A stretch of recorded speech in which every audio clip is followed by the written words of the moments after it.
Welcome into another edition of That's Deep. I'm Tommy Z, joined as always by Johnny Bravo. Coming off a bit of a rough card last week. The picks were pretty good in terms of winners, but the bets for me not so great. I think I lost. I was down like 3.5 units on the sheet, and I'm looking for a bounce back here. I like this card. It's not the greatest, but there's some definitely good spots on this one. Johnny, how you feeling? What do you think coming into this one? Yeah, not the greatest of cards for me last week. But yeah, we got another one to dive into. UFC Des Moines, Iowa. They haven't been there in like 20 years, so yeah, it should be fun. Yeah, it's always At good least to have crowds. get I out hope. the Apex, get into these crowds wherever they go, anywhere, Montana, Yeah, Iowa, doesn't matter. Just absolutely. I'm hoping when they go to Netflix or wherever they end up going, uh, they it's kind of part of the mandate. Like we want live crowds, and we could just have live crowds throughout. But we'll see when that contract gets made. But for now, we do have a live crowd, so that's good. And let's jump right into it. Our first fight on the card is in the women's. Is this the flyweight division? Got Juliana Miller taking on Ivana Petrovic. Miller has taken quite a bit of time off. Her run in the UFC so far has not been the greatest. Taking on Petrovic, who's, she's not a world beater by any stretch, but uh, pretty sizable favorite here. What are your thoughts on this one? yeah, I was kind of high on Miller. She came out of the tough house. She pretty much ran through everybody. Was looking really good. And then she got to the UFC and started stepping in and up in competition, and kind of her inexperience kind of seemed to show. She was only 3-1 when she got to the UFC, so the experience wasn't on her side. Yeah, lost her last two fights. I mean, her striking isn't the greatest. I think she can be taken down, but I mean, she has some pretty decent grappling in her own right. She's got some good subs. And yeah, like you said, she took 2 years off here, about around 2 years off. Fixed up, I think she had a couple surgeries, got all fixed up, and hopefully during that time she's been improving. And yeah, Petrovic is kind of just, I don't know. I don't know what to think of this girl. I mean, I don't think she's very good. She's pretty low volume. The striking is decent, but I mean, she doesn't throw enough volume for me. I mean, she can wrestle herself. She's got some decent wrestling, and but the cardio is a question for me. A big question. She seems to kind of slow down in some fights. It's kind of weird. Her cardio, some fights she kind of slows down, and she's kind of looks decent. So I don't really know what to make of her cardio. So that's kind of a question mark for me. But I don't know. I can't lay minus 225 on Petrovic. It's got to be Miller or nothing for me. Yeah, I don't like the money line. I do think Petrovic is the side.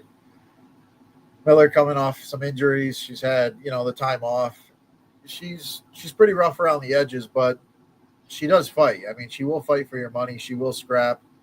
Definitely got some flaws. I think Petrovic can capitalize, but if the fight goes long, Juliana Miller, she doesn't stop. So that tenacity could rear its head, and there could be some late live betting opportunities here. So as of right now, I tried to tie Petrovic to a MLB bet. I lost that first leg, so if I was betting her, I'd have to figure out another way.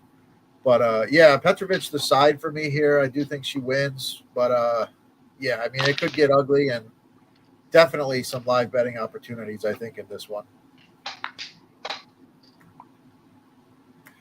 All right, we move on to the next fight on the card. It is one of those big heavyweight slot fests here. We got Thomas Peterson taking on Don'Tale Mayes. Don'Tale Mayes is a giant of a man. Peterson, when he gets his wrestling going, he looks pretty good.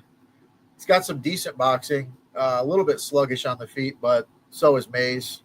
Mayes has some solid power. We don't always see it, but he does have some power. And yeah, kind of a middling heavyweight. Peterson, not sure what to make of him yet, but what are your thoughts here? Yeah, your favorite heavyweight fighter, Dontel Mays. It's your guy, Tommy. Yeah, Yeah, I mean, what else can I say about Dontel Mays? I mean, those last two fights, he's looked absolutely dreadful. I mean, he just doesn't seem like he wants to be in there.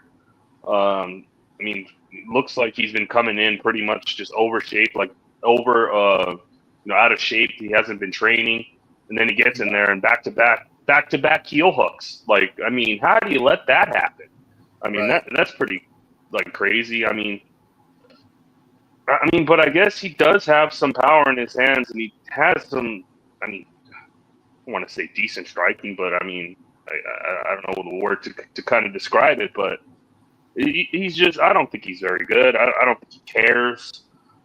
He can be taken down pretty much with ease, and that's kind of what Peterson wants to do. I mean, he wants to get he's primarily a wrestler, and that's what he wants to do. He wants to get that guys down, and he wants to long ground and pound. But his last couple his fights in the UFC, he's fought some pretty much guys with some decent takedown defense that he hasn't really been able to get his game going. Really, the Gaziev fight, and then say what you want about Fat Pogues, but I mean he has decent takedown defense. yeah,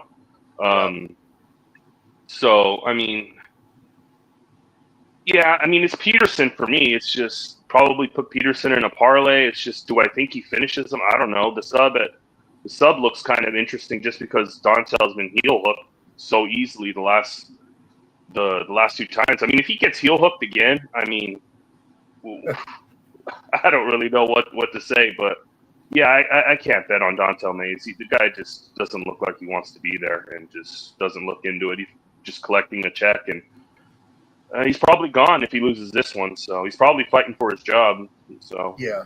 um, yeah, it's Peterson for me. Peterson in a parlay, and yeah, maybe take a sprinkle on the inside the distance and see if he finishes it.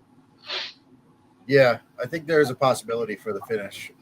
My hope is that he comes out looking for takedowns right off the bat. When Mays is on his back, he's might as well be a turtle flipped upside down. He does not get up. Uh, Peterson could have a massive advantage, land some ground and pound, wear him down. Finish is definitely live. I like Peterson here. No surprise. And yeah, I'm just hoping it's not one of these fights where he decides he wants to box. Uh, we're in Iowa. This is a wrestling heavy area, so hopefully the wrestlers on the card try to put on a show with the wrestling, and hopefully he kicks it off. So Thomas Peterson for me, and I don't like Dontel Mays, so I feel pretty decent about it. All right, our next fight is pretty interesting one here in the bantamweight division. We've got Gaston Bolaños taking on Kang Lee. Two guys that, have some upside, definitely have seen some holes in their games. I've seen them both get finished. Lee probably looking to grapple more in this one. Bolaños is, a decent striker. He can be taken down. He has solid get-ups. Pretty interesting one here. What are your thoughts? Yeah, Quang Lee. I mean, Quang Lee, from all I see on social media, seems to kind of be the public dog of the week. Yeah, I don't know. I just haven't been too impressed with him, I guess the Gutierrez fight, I guess he was able to take down Gutierrez, but he really didn't do any damage or land any punches in that fight. It was on short notice, I mean, can you really blame him for that? But in his next fight, I backed him, and it was against the other Asian guy, and he, I thought he would go in there and try to wrestle this guy, and he decided he wanted to strike, and he got knocked out. So I really don't know what to make of him. I don't know if I could trust him. And Bolaños, he's a Bellator guy. He's been over there for a while. He's coming over in the UFC. Had a great performance against Cortavius Romius. Really surprised me with his takedown defense, how he was able to kind of just stuff the takedowns and just piece up Romius. So that was a good look for me. And Yeah, I don't know. It's just I don't know what to make. If Quang Lee goes in here and wrestles, do you think he's going to be able to wrestle for 15 minutes and hold Bolaños down? I don't know. I think on the feet there's probably a decent advantage for Bolaños on the feet. I really like his striking style. Yeah, I'm just going to hope that Quang Lee comes in with a stupid game plan again, or Bolaños is able to stuff the takedowns and just piece him up on the feet. Yeah, I'm going to buy low here on Bolaños. Everybody seems to be on Lee, so yeah, number keeps coming down and wait it out and try to get the best of the line and be on Bolaños. Yeah, I agree, man. I saw a lot of people on Lee here, which I'm okay with. I like Bolaños in this spot. Like I said, his get up game is really good. I mean, he's shown improved takedown defense, but even when he is taken down, you got to grab a hold of it. You got to get to his back, or you got to do something. You got to put him in a bad spot, or he's going to pop right back up. Um, I've gone back and look at my notes on this guy. Every time I break his fights down, that's the first thing that I kind of look at is his get up game. So, I feel like Lee, his volume's not super high. If he does land some takedowns, I don't know if he's going to have any effectiveness with it. And I think Bolaños will get back to his feet. So, yeah, I like Bolaños here too. I think this is a pretty decent spot for him. All right, our next fight is in the women's flyweight or strawweight division. We have Marina Rodriguez taking on Jillian Robertson. Classic striker versus grappler here. Rodriguez definitely, levels above in the striking game, but her takedown defense is not great. And Jillian Robertson is generally not a fighter that you have to worry about trying to get takedowns because that's her game. So I would imagine she's going to come forward looking for takedowns here. Robertson, a pretty sizable favorite here. Rodriguez has fought some really tough women. Not the easiest if the fight stays on the feet, but what are your thoughts here?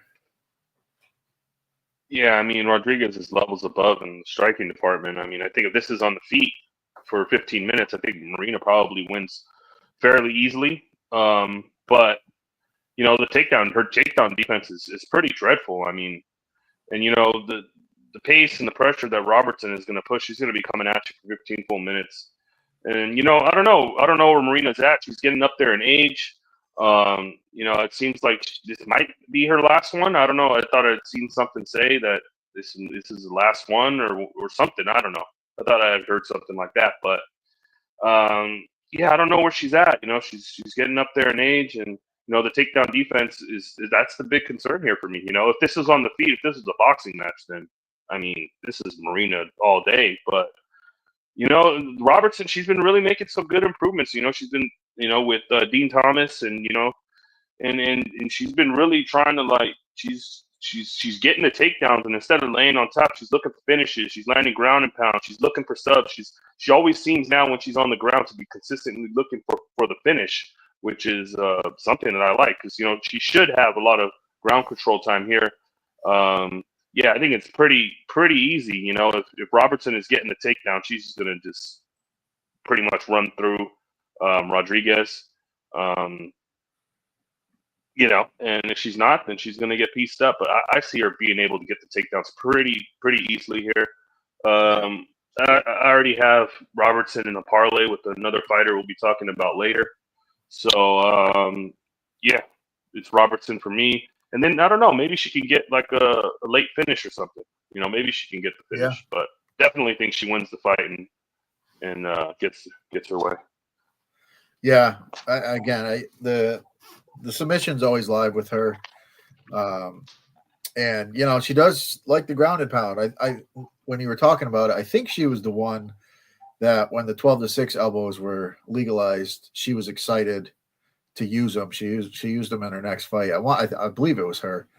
But yeah, she's got a bit of an aggressive streak. She's not, she's gone to a handful of decisions, which is actually kind of surprising. She's had some close opportunities to finish fights and just didn't get it done. But she's always looking for the finish. She's got a good body lock takedown. That's kind of her main way to get the fight to the ground. She'll force it. She'll drag them to the ground, and when they're on the ground, she's obviously levels above here. So I expect that. I don't expect her to try to strike. She'll eat a few to get in there and get a hold of Marina. And yeah, once she does, if she gets that body lock, it's almost a guarantee that they're getting to the ground. So yeah, I like Jillian here. I think the sub, or well, I think the finish is live. She could land some ground and pound as well. But yeah, I think the a finish is live, and I think Jillian gets the job done. All right, our next fight is in the middleweight division. We've got Ryan Loder, the Ultimate Fighter winner, and taking on Azamat Bakoev. Bakoev, he's got some really strong grappling. He loves to chain wrestle. He's got some pretty good power on the feet. He can be clipped. I've seen him get touched up a little bit on the regional scene, but he seems to bounce back pretty well if he gets rocked. Goes right back to the wrestling. Ryan Loder, I mean, that's what he looks to do. His striking's not great. He's going to look to wrestle as well. Basically, probably comes down to who's a better wrestler here. What are your thoughts on this one? Yeah, this is an interesting one. Yeah, Bakoev comes in on short notice and absolutely destroys Zach Reese, which was kind of surprising. I didn't expect that. I was on Reese because, I mean, before watching that tape, you watch that the Butka fight. He had that Butka fight where he just, I mean, he didn't look good. Butka was taking him down and kind of just, having some success in the grappling department, and that was my big concern with him coming in, yeah, I don't know what to make of him because I wasn't high on him, but yeah, I mean, he starts with Zach Reese, who we know his durability isn't the greatest. Right. And but we've seen on the regional, I mean, he's got good pop in his hands. I don't know if his striking is all that, more or less, but I mean, it's decent. He does have power in his hands. The wrestling seems to be there, and I mean, he seems decent. I just don't really know what to make of him. Loder, one of these American wrestlers, came in, tough winner, looked really good in that tough finale. So coming in here, I mean, the striking is a little to be desired. It's not the greatest, but I mean, I don't think Bakoev's striking is levels above him, but I do think Bakoev has better striking. But the wrestling, I don't know, man. If Loder can get some takedowns here, he can make it interesting, I'm not high on Bakoev. I'm probably going to be looking at a plus 3.5 on Loder, and hopefully that he just doesn't get starched and he can win some wrestling exchanges and, be sneaky here. Maybe grab a round and with his wrestling, get in a good position. And, I like the Loder plus 3.5. I don't like the Bakoev minus 400. Yeah, it's tough number. Yeah. So yeah. Yeah. I like Bakoev to win the fight. I do think his relentless wrestling could pay dividends. He's he scrambles well. Reversals are live. So if he does get taken down, he does well. He's composed in those positions, and when he's getting takedowns, he wraps the legs. He does a decent job of controlling. Loder got put in a couple tough spots in that Ultimate Fighter finale, which I didn't love, and that's kind of where I think if Bakoev gets him in those spots, I think he's he could do some work there, or at least keep the position. And but Robert Valentin's pretty good submission grappler. Yeah, he's a good grappler as well. So it's tough to, and he came back. Really, he got out of those spots and he made it look easy.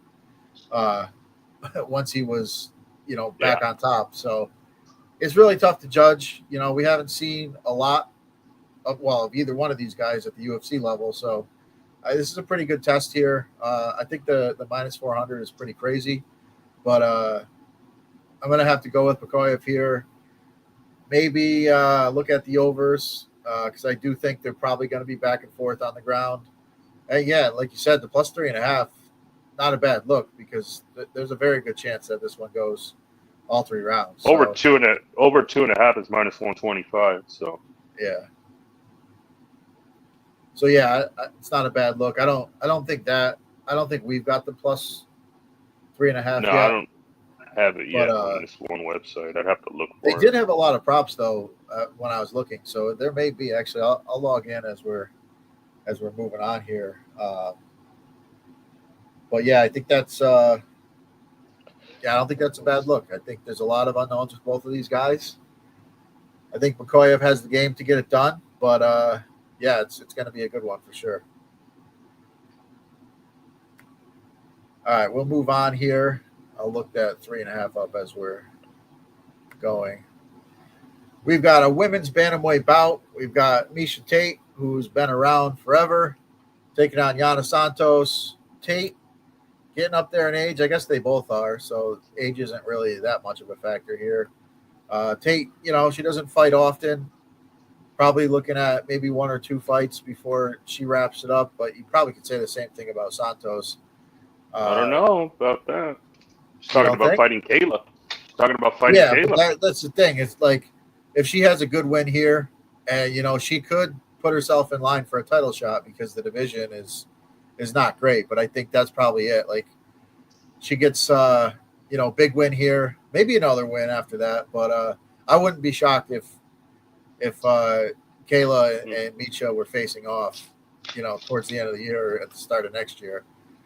Tate's a big name, well known, former champ, so wouldn't be a hard sell for the UFC, especially with the way the division is.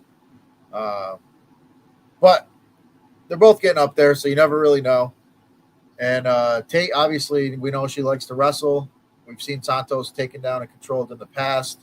Santos has some pretty decent clinch work, decent striking. But yeah, this is another interesting one here. What are your thoughts? Yeah, this is kind of a tough one for me because I don't know what to really expect from either girl.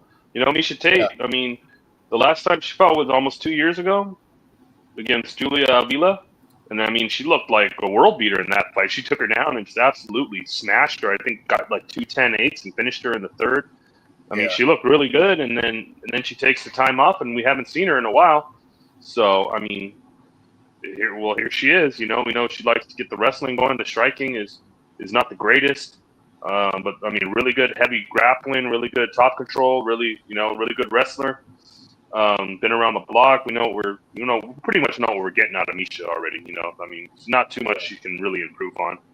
And Santos. I mean, Santos in her last fight looked really good and really clean, really good striking. I mean, but it was against Chelsea Channel. Right. So I mean, really, can you really account too much into that? I mean, before that, she didn't look great at all. And her takedown defense is not the greatest, but she probably has a striking advantage on the feet. So this is going to be if Miesha's. I think Miesha should be able to just take her down and just pretty much, I mean, get on top and just stay there and land little pop shots, ground and pound, stay busy, and just probably win a decision. But I don't know if I can bet it. Like, I don't think I can get there with my money. But yeah, the pick's going to be Miesha. Probably just drink a beer, enjoy Miesha and her Venom kit, and yeah, just yeah. I don't know if I can get there though on the money line, but I do think Miesha wins. But it's a rough one to bet. Yeah, I agree. I think Miesha's the side here. If she does get the wrestling going, I think she's going to look like a 4-1 favorite. But Santos is strong. She's got a good clinch game. She does have some good striking. Miesha takes damage, so if she gets beat up a little bit, those takedowns become a little bit tougher. But all in all, I mean, Holly Holm, it was a while ago, but Holly Holm took down Santos, basically stayed late on top of her for 3 rounds. And Miesha's a substantially better wrestler than Holly. So I have to think the wrestling probably prevails here. Miesha, a lot of control time, a lot of ground and pound. And yeah, I mean, even betting her with the overs as well, just to get a better price, I do think it probably goes all 3. So I think the fight, the overs, over 1.5, whatever. It's not going to make it much better, but I think, get a little bit better price. But yeah, overall, I do think Misha's wrestling game is going to be what prevails here, and I think she wins this one.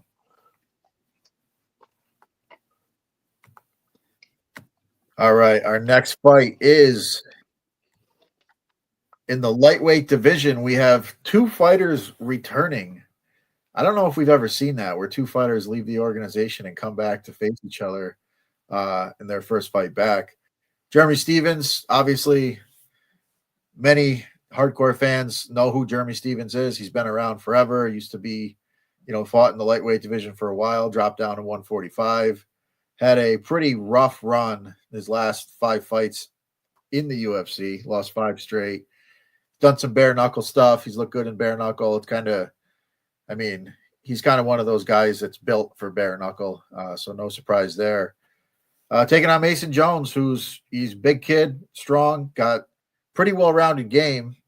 He had a so-so run in the UFC the first time, fought a couple tough guys, a couple close decisions didn't go his way.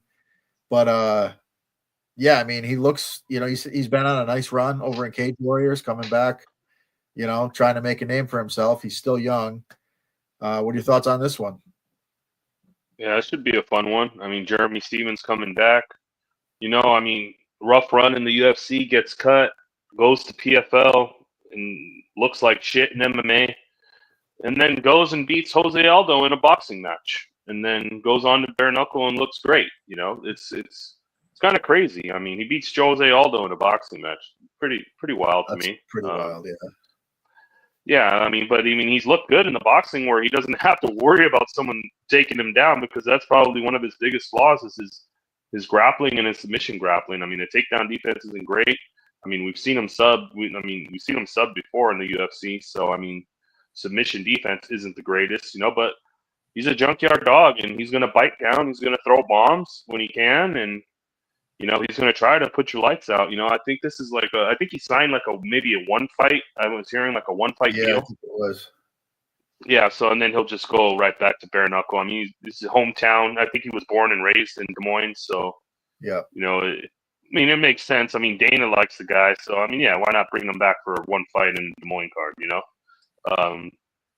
So, yeah, he's coming in here. And then Mason Jones got cut. His performances, he looked pretty good in his performances. He fought some tough guys, Ludovic Klein, a couple other guys, the names slip in my brain right now, but David Onama, yeah, the Onama fight, yeah, he finished Onama, I think, right? I think he beat Onama, yeah. He beat Onama. I believe that was a decision, though. It was a close decision. Yeah, close decision, yeah. So, the guy's pretty good. He's well-rounded. He's got good striking. He's got good pop in his hands. He's got the grappling there if he needs it. That would be his beneficiary. Big favorite here, minus 580. So, yeah, the bookmakers don't really think Jeremy Stephens really has much to offer.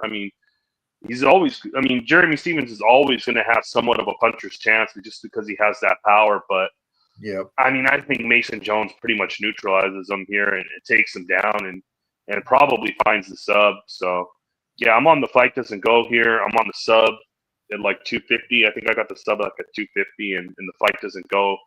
I bet that earlier in the week. So, yeah, I like violence here, and I think Jones locks up the sub.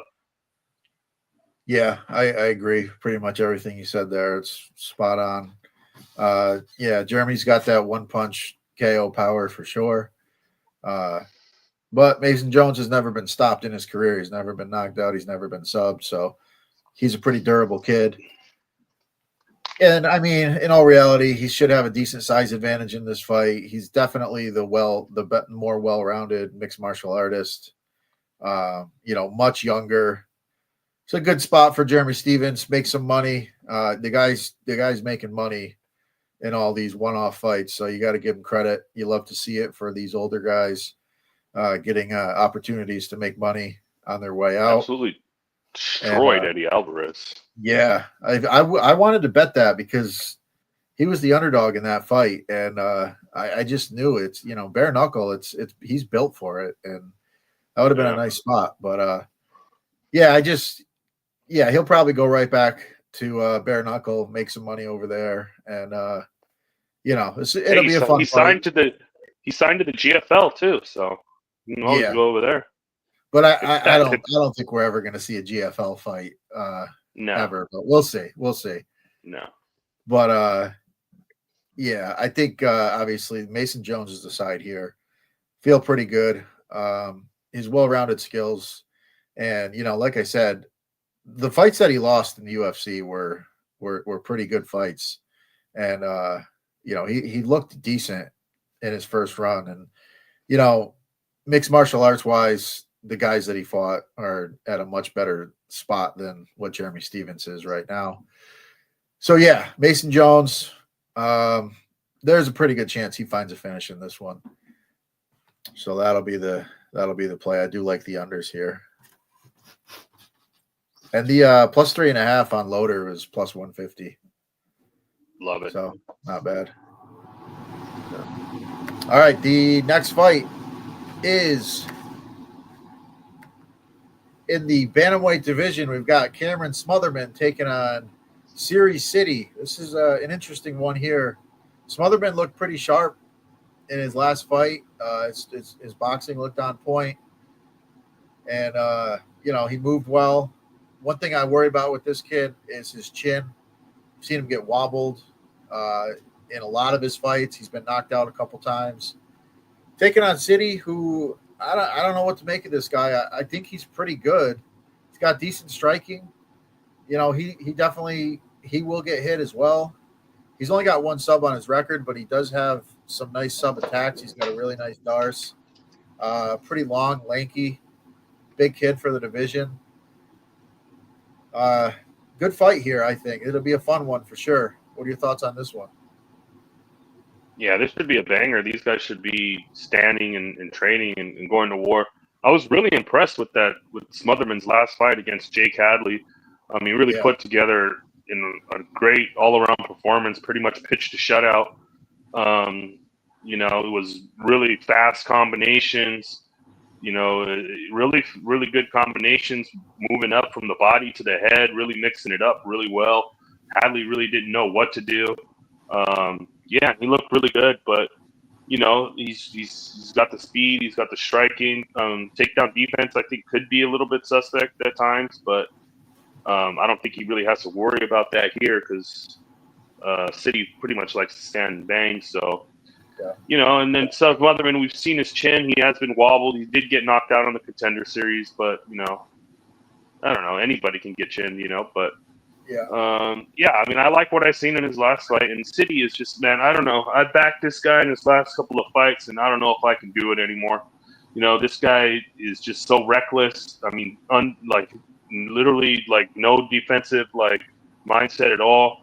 Just goes in there and just throws. It seems like he gets rocked and dropped in almost every single fight, and somehow seems to come back and, make it close. Every single fight it seems to be close, split decision. Going in there and going to war, taking a lot of damage, giving a lot of damage. He has good striking, good power in his hands. Yeah, this should be this should be a war. And I can't back City anymore. It's going to be Smotherman for me at the dog number. Give me Cameron Smotherman to be the faster, more cleaner striker. Yeah, this one went back and forth on it. I do like Smotherman. He looked really good against Hadley. It's tough to say anything bad about that. But again, even in that fight, the third round, he did get wobbled a couple times. So the chin worries me, and I think I'm going to roll with City here. I think the size could come into play. I think he could snipe him, but he's definitely got some holes in his game. So it's a little worrisome. But I'm going to roll with City one more time here. I have been high on this kid. I do think he's got some potential, but he's just got to kind of put it all together. It's going to be a great fight. It'll probably be one of the better fights on the card, honestly. But I'm gonna take the shot that City can catch him and potentially get him out of there.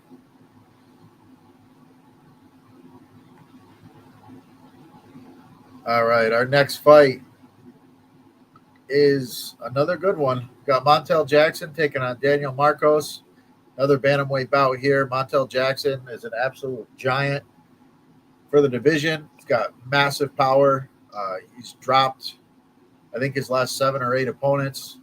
So he's always looking to land a big shot. He burned me when I was on Damon Blackshear. I think you as well. That was a brutal one to take.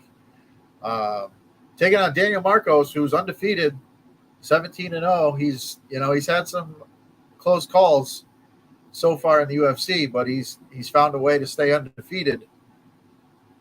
What are your thoughts here? You think he can keep that O? The O's got to go.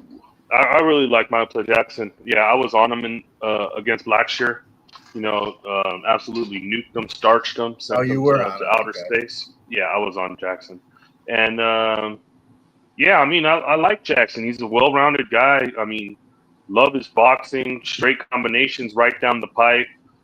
Throws with power, speed. He's got some decent wrestling. It's just the inconsistency of this guy. I mean, the guy is like never seems to like fight. I mean, he fights once a year, and it's pretty much it. I'd like to Yeah. see him more in there. Because he's got the skills, he's got the abilities. I really like his game. But it's just he doesn't fight enough for me. And yeah, I mean Marcos is I mean he's a good he's came into the UFC and he's done what he's had to do. I mean he's looked really good. He's got good striking. He's one of these tough like Peruvian guys. Like you said, he's undefeated, and he looks okay. But it's just that fight with Davy Grant. I don't think he won that fight. I think he probably should have lost that fight. That's a fight he barely threw any punches. He was really low volume in that fight, and then you get low on him, and then he comes back out the next fight and look like really good. So Yeah. yeah, it's a really good striker. I think Montel's just got more tools in the toolbox and can just if he needs to go to that grappling, he can mix it up. I really like the striking, and it's like Dominic Cruz was saying during the Blackshear fight. Watch out for Blackshear, the straights right down the pipe. He throws with power. And then boom, he throws it right down the middle. First punch Yeah. absolutely starches Blackshear. So yeah, it's going to be Montel for me. I don't know if he knocks out Marcos, but I think he definitely wins. I still have to decide how I'm going to get on him. Maybe put him in a parlay, but yeah, it's Jackson for me. And this could be a close fight. I mean, Marcos could have something to say, but Yeah. I just think Jackson gets the job done. Yeah, I agree. I like Jackson. I think the size always comes into play with him, and those straight punches down the middle against a guy that likes to brawl a little bit.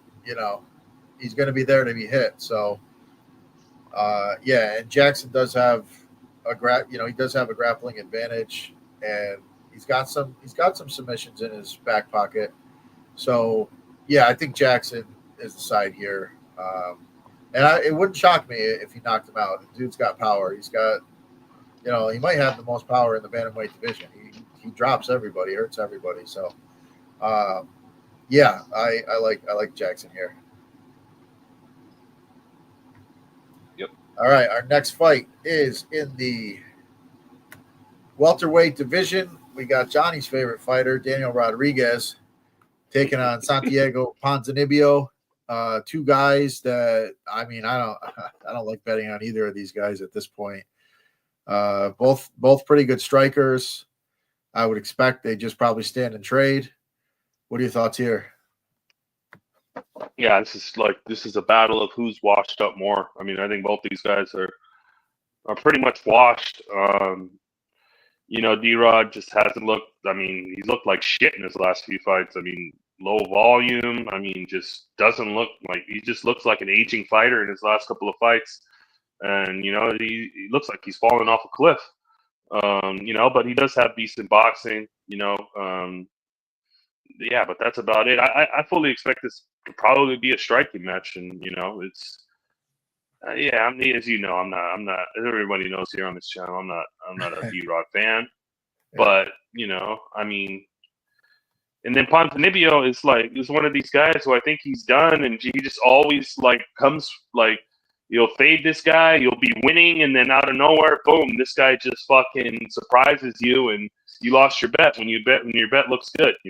I was on Charleston Harris. I thought, I was cruising to a win there, and and he starches him in the third, catches him, and then Alex Morono was on Alex Morono as a good dog, and catches him in the third round there. So, yeah, I mean, I just think, Ponzi is probably just a little bit more, just more well-rounded. He's been doing MMA for a lot longer than D-Rod.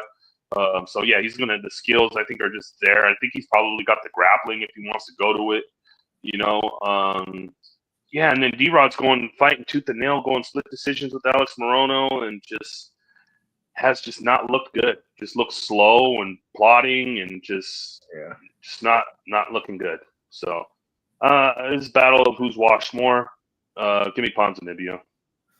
Yeah, same. I don't know if I'm going to bet the fight, but yeah, D-Rod, he's another guy that looks like, he's kind of going through the motions. He's probably training, enough to get to the fight, to make weight, but he doesn't look like he's training to make a big run. He's just kind of here to earn a paycheck.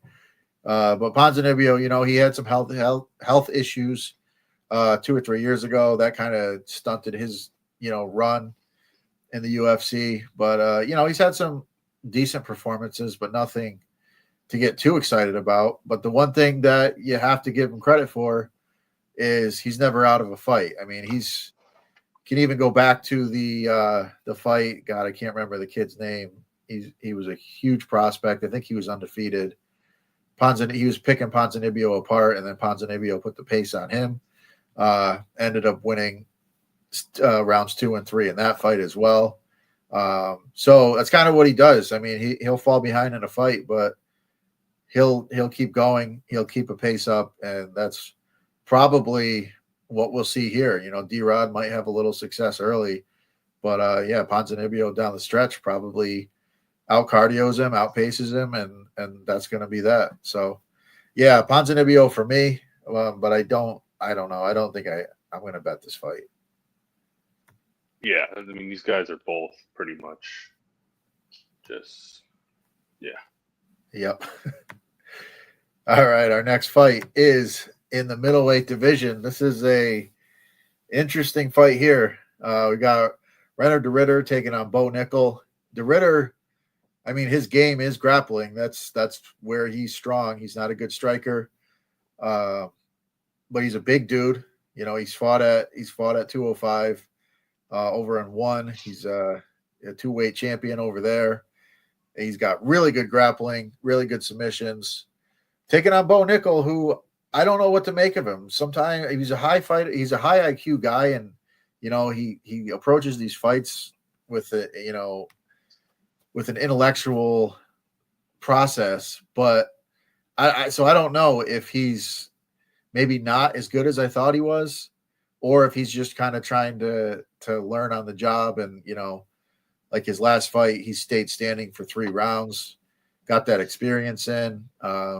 Against a guy who's not a very big threat in the striking, but he is one of the best wrestlers this country's ever seen.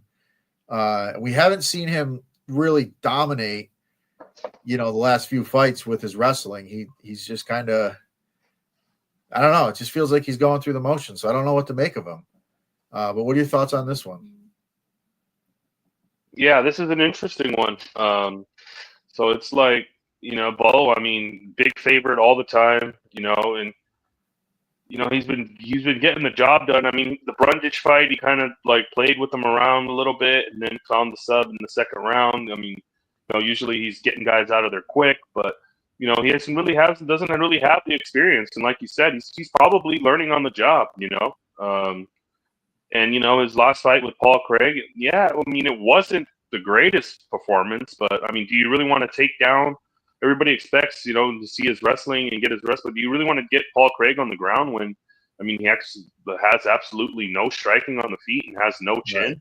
I mean, I thought Bo, I mean, Bo fought a pretty good game plan in that fight. You know, I mean, you don't want to go to the ground with Paul Craig. You know what I mean?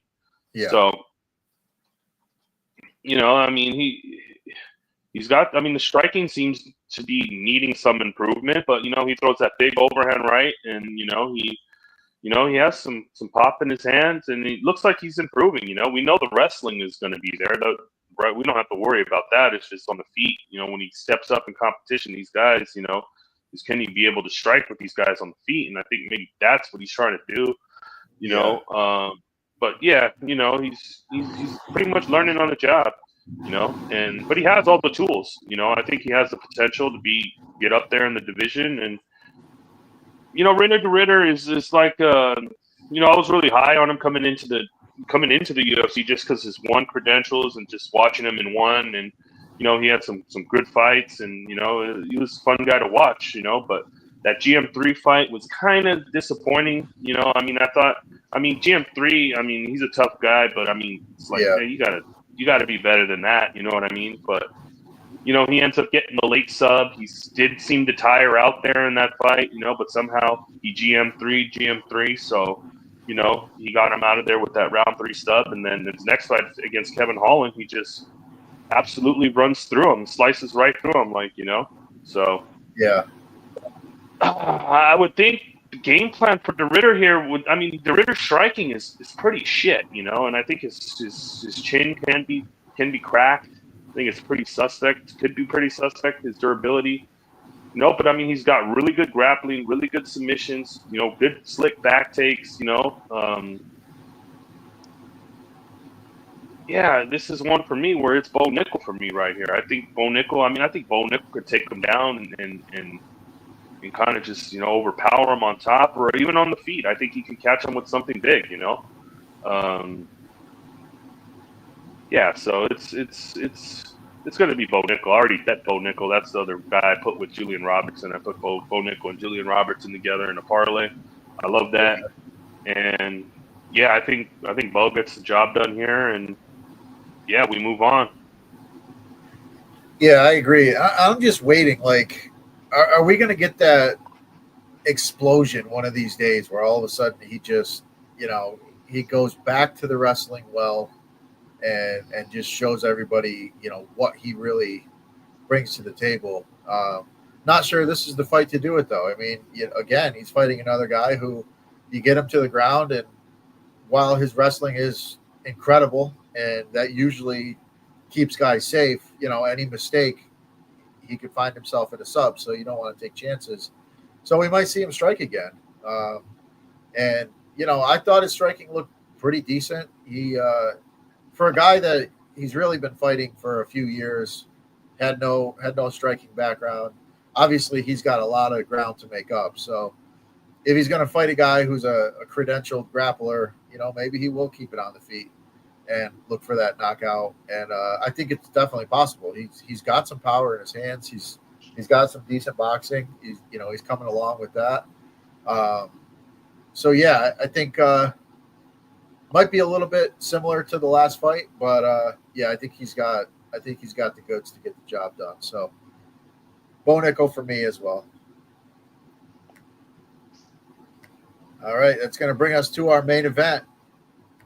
We've got Corey Sandhagen taking on Deiveson Figueiredo, 5-round bantamweight bout. Corey Sandhagen, I love this guy, man. He's just fun to watch. He's an interesting character, very skilled, knockout power. You know, he's not a great grappler, but he does have grappling. He's got decent submissions. Taking on Figueiredo, you know, former champ, down in division, one of the best flyweights we've ever seen. He's looked pretty solid as a bantamweight. Obviously coming off that loss to Peter Yan, where he got beat for most of the fight. He had some moments in that fight, but Yan just had a little bit too much for him. Corey Sandhagen, pretty solid favorite, sizable favorite here. What are your thoughts on this one? Yeah, Corey Sandhagen, giant favorite here. You know, I think it's warranted. I mean, we've seen Sandhagen. I mean, you guys guy's a well-rounded guy. He could take this fight wherever he wants. I mean, he's got the grappling. He's got, really, the striking. He's going to have a big size advantage here with the length. Yeah, I mean, I like Sandhagen. He impressed me in the Magomedov fight. I mean, he looked good. Yeah. He made it a close fight. I mean, there were sometimes live in that fight where he was like a -120 favorite in that fight. So it's yeah, he made it a close fight. And he doesn't have that pop with like the fans. He doesn't have that charisma to like where people really you get behind him. He's gone on runs. He still hasn't got his title shot. Which is, I mean, I think the kid deserves it. Give him a shot. Yeah. Yeah, I think he's just a good all-around fighter. Just well-rounded. And Figgy, he's up there in age, getting up there, 38 years old. I don't think this is probably the right weight class he should be in, but I mean, it's like, what can you do when you get that old? You can't really keep cutting down to that same weight, So he's got to move up. The power hasn't really translated to this division, really. He's been kind of using his grappling a lot more, I've noticed, since he's moved up. So, yeah, I mean, I guess he's got a puncher's chance. He could be live early, when he's still fresh. But I think the later this fight goes, the more just Sandhagen's able to move around the big cage and get takedowns if he wants. He does have to watch out. Figgy does have a pretty nasty guillotine. So on entries, I would advise Sandhagen to watch out for that. Yeah, but other than like a fluke sub or like him catching him with the big bomb, I really don't see a path where Figgy can win this fight. I think Sandhagen is just better everywhere, and he's in his prime, and if he's got to go, he's got to go now, So, yeah, the pick for me is Sandhagen. I'm not sure. Maybe I was thinking maybe he could get a late stoppage here, But, yeah, it's probably Sandhagen by decision, Yeah. Yeah, I do think he's always a threat to finish. He's got dangerous knees. He's got, dangerous elbows. He throws heavy elbows. We've seen him finish fights with flying knees. We've seen him finish fights with, slicing guys up, getting doctor stoppages, busted up Marlon Rice, orbital with elbows. He's very dangerous. He uses all the weapons. Very skilled. When he was coming up, I always compared him to Dominic Cruz. The movement is very similar, in and out, darting all over the place, just tough to hit. Corey Sandhagen's a great fighter, and he was right on the cusp of a title shot. He was turned away by Aljo back in the day. He was turned away by Jan. But that fight against Jan, even that fight, I was on Jan in that fight, and it got a little dicey there at times. So Corey's right there, man. A couple wins, and he's right back in the title picture. So I think he gets it done here. I do think it goes later into the fight, but there's always the possibility of a stoppage, especially with his pace. Figgy slows down, in fights. His cardio has looked better in the recent years, but he's definitely not going to be able to keep pace with Sandhagen for 5 rounds, I don't think. So, yeah, Sandhagen's the pick here. Finish, definitely a possibility, but I like Sandhagen as a parlay piece. He's this is a good spot for him. All right, so that will do it for us. All the fights are broken down. We've got a big weekend here at Nuke the House. As always, we've got trucks, we've got Xfinity, and we've got the Cup race. So the boys will be live all weekend. We've got NBA playoffs still going on. We've got MLB, NHL playoffs. So the whole gamut. So we got a lot going on. We got a lot of bets flying. So log in and Nuke the House. Get signed up. Use the promo code. I believe NASCAR's Back is still the promo code, but we might actually have a Nuke the House promo code as well. Just Nuke the House is the promo code, if I'm not mistaken. But yeah, sign in, get yourself a free week, and yeah, let's cash some tickets together. Johnny, you got anything else for us, or We get out of here. Well, we get out of here. Good luck this weekend. We'll see you guys. We'll be live. Got NASCAR tomorrow. Yeah, should be a fun loaded weekend. We got boxing. We got like a great boxing card tomorrow. Great boxing card Saturday. We got Canelo Saturday. We got Inoue on Sunday. So yeah, we got NASCAR and fighting all weekend. So yeah, Cinco de Mayo weekend. So let's go. All right. Sounds good. Thanks everybody for tuning in. Give us a like, share the video, and we'll see you next time.